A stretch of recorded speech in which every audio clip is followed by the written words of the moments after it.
Nom, prénom et titre. Salam alaikum, Mustafa Mokhtari, en français. Je suis Mustafa Mokhtari, donc je suis responsable de la réanimation néonatale de l'hôpital de Bicêtre, l'hôpital universitaire de Bicêtre en France. Je suis donc amené à participer à la journée de l'oriental en intervenant sur 2 ou 3 sujets, mais le sujet qui me tient le plus à cœur, c'est celui de l'alimentation du nouveau-né, et particulièrement du prématuré.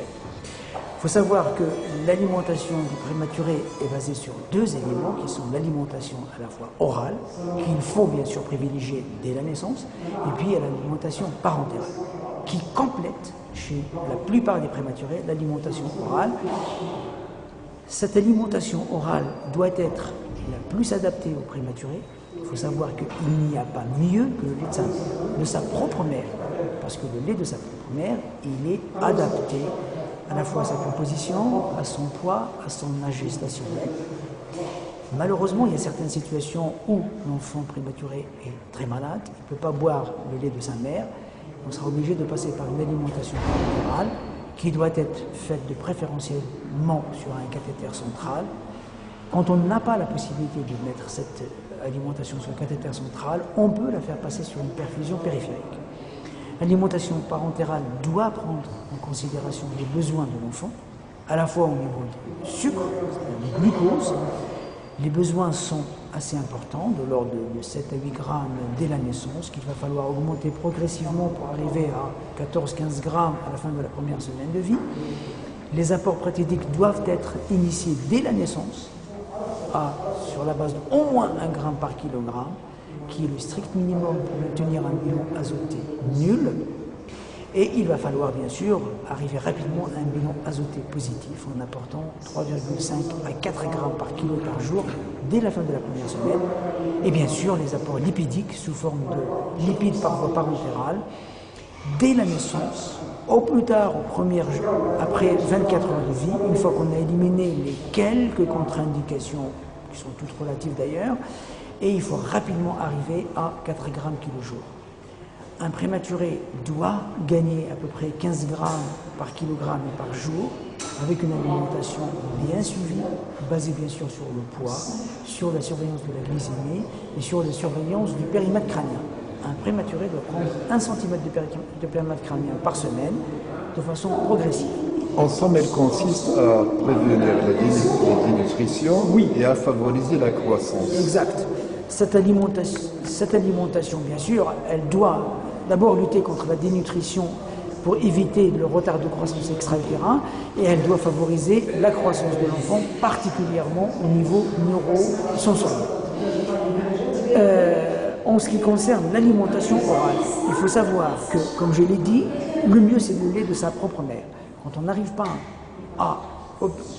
pour des raisons liées soit à la conviction de la mère ou à un problème de santé de la mère, avoir du lait de sa mère, il faut à ce moment-là privilégier des laits adaptés, des laits pour prématurés qui sont à la fois riches en protéines, riches en sodium et riches également en calories.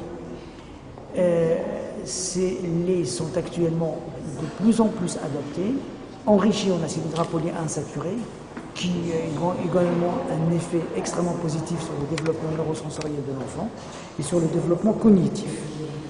Alors, j'ai entendu parler bien sûr de l'accouchement en toute sécurité et l'accouchement gratuit à l'hôpital.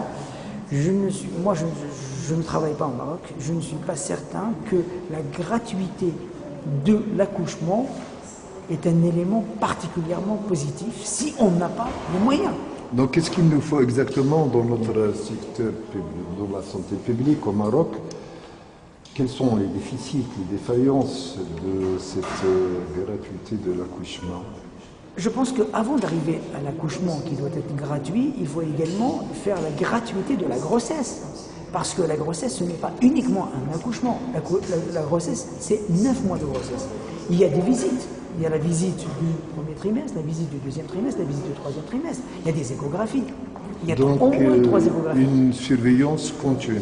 Il y a une surveillance continue durant toute la grossesse, ou bien on veut une gratuité de la grossesse, auquel cas c'est une bonne chose, mais une gratuité de l'accouchement, sur une grossesse qui n'est pas du tout suivie, ou qui est mal suivie, pour laquelle on n'a ni sérologie, on n'a pas de suivi de la grossesse, on n'a pas d'échographie, ça ne peut pas résoudre le problème. Donc il y a risque de conséquences fâcheuses et multiples. Par exemple, Tout simplement, quand vous n'avez pas de monitorage pendant l'accouchement, même si vous proposez une gratuité de l'accouchement, qu'est-ce que vous voulez prévenir? est-ce que ça coûte cher le monitoring? Pas du tout, pas du tout. Le monitoring coûte rien du tout par rapport à ce que coûte un enfant handicapé.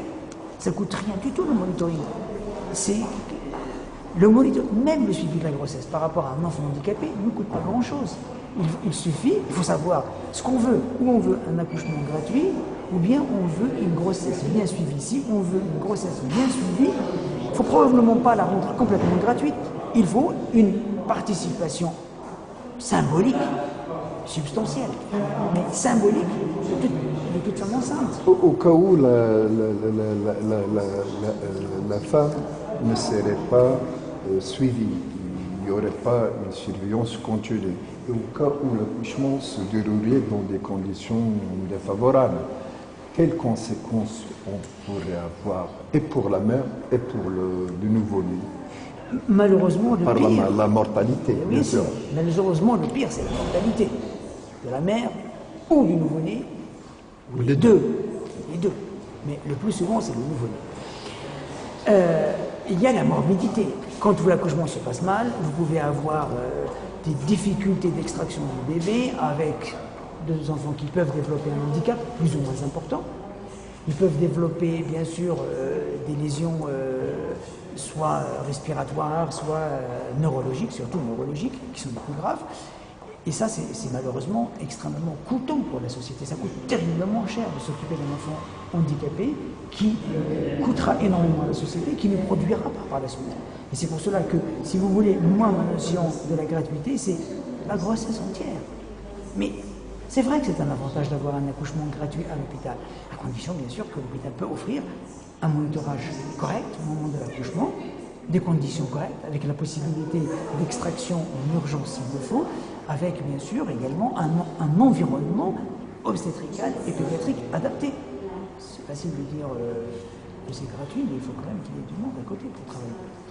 Pour le Maroc, est-ce que c'est une question d'indisponibilité de moyens financiers ou plutôt c'est une question de savoir-faire? Alors, ce n'est pas une question de disponibilité des moyens parce que les moyens, ils existent. Il existe pas mal de moyens. Au Maroc, réellement, il existe beaucoup de moyens qui ne sont probablement pas tous utilisés à bon escient. Peut-être. Je ne suis pas expert au niveau marocain parce que je ne connais pas très bien la médecine périnatale marocaine. Mais ce qui est certain, c'est qu'il y a un savoir-faire qui existe, il y a des moyens qui existent, il faut coordonner les deux. Et il y a un manque de coordination. Parce que ce n'est pas en injectant des moyens supplémentaires sans contrôle qu'on va améliorer. On n'améliorera pas comme ça. Il va falloir, à un moment ou à un autre, s'arrêter dans chaque établissement de santé, de dire « je fais le point ». Où est-ce qu'on en est? Qu'est-ce qu'on veut? Qu'est-ce que ça va coûter à la fois comme humain, le personnel humain? Parce qu'il y a de l'humain qu'il va falloir embaucher, qu'il va falloir former, qu'il va falloir modifier et il y a des secteurs qu'il va falloir certainement enrichir. Mais je ne sais pas s'il y a cette mise au point a été faite, je ne sais pas si je ne sais pas du tout, je n'ai pas tellement de notions concernant ces éléments-là. Et puis, il y a surtout une concentration considérable des moyens, je parle humains toujours, les moyens matériels ne sont pas très importants. Le matériel ne coûte rien, ce n'est pas le matériel qui coûte, c'est l'humain qui coûte. C'est embaucher du monde qui coûte de l'argent. Il y a une concentration énorme dans un périmètre extrêmement réduit, le son, à Gaza, et il y a une disparité énorme ailleurs. Il y a des endroits où il n'y a pas du tout. Docteur Menhaoui, est-ce que vous pouvez nous parler un peu de ces conséquences fâcheuses au niveau de la région de l'Oriental? On continue dans ce sens qu'il a dit, parce que si vous n'avez pas un équipement, là je reviens à une phrase de notre maître Moulay Idriss Laalaoui, professeur de pédiatrie. Toute la difficulté, c'est lorsque une grossesse est normale, paraît normale, et lorsque l'accouchement se déroule normalement. C'est là tout le danger pour cette femme. Parce que à n'importe quel moment peut survenir un problème. Et c'est là où on doit être prêt.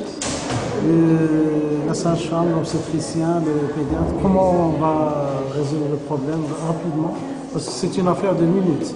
C'est l'asphyxie. Merci, professeur. Quand on connaît qu'une femme présente une maladie, une pathologie, là on a un diagnostic, on fait attention, on est prêt, donc on se prépare à tout. Par contre, le problème c'est quand une femme est enceinte, va bien, une grossesse qui s'est bien déroulée, un accouchement qui se déroule très bien, mais à n'importe quel moment peut survenir un problème, c'est là toute la difficulté et la gravité de la chose.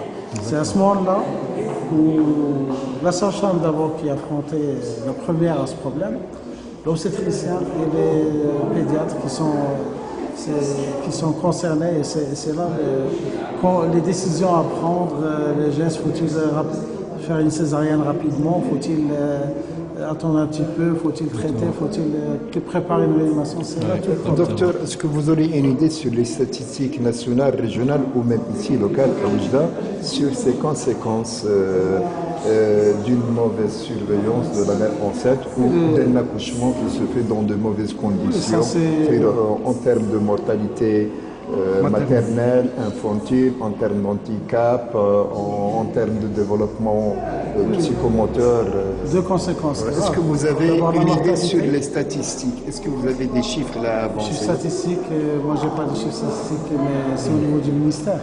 Et encore, on ne déclare jamais ce qui se passe partout. Les deux conséquences les plus graves, c'est la mortalité infantile, qui va augmenter. Et deuxième chose, c'est le nombre d'handicapés. S'il y a un enfant handicapé dans la société, il va coûter très cher.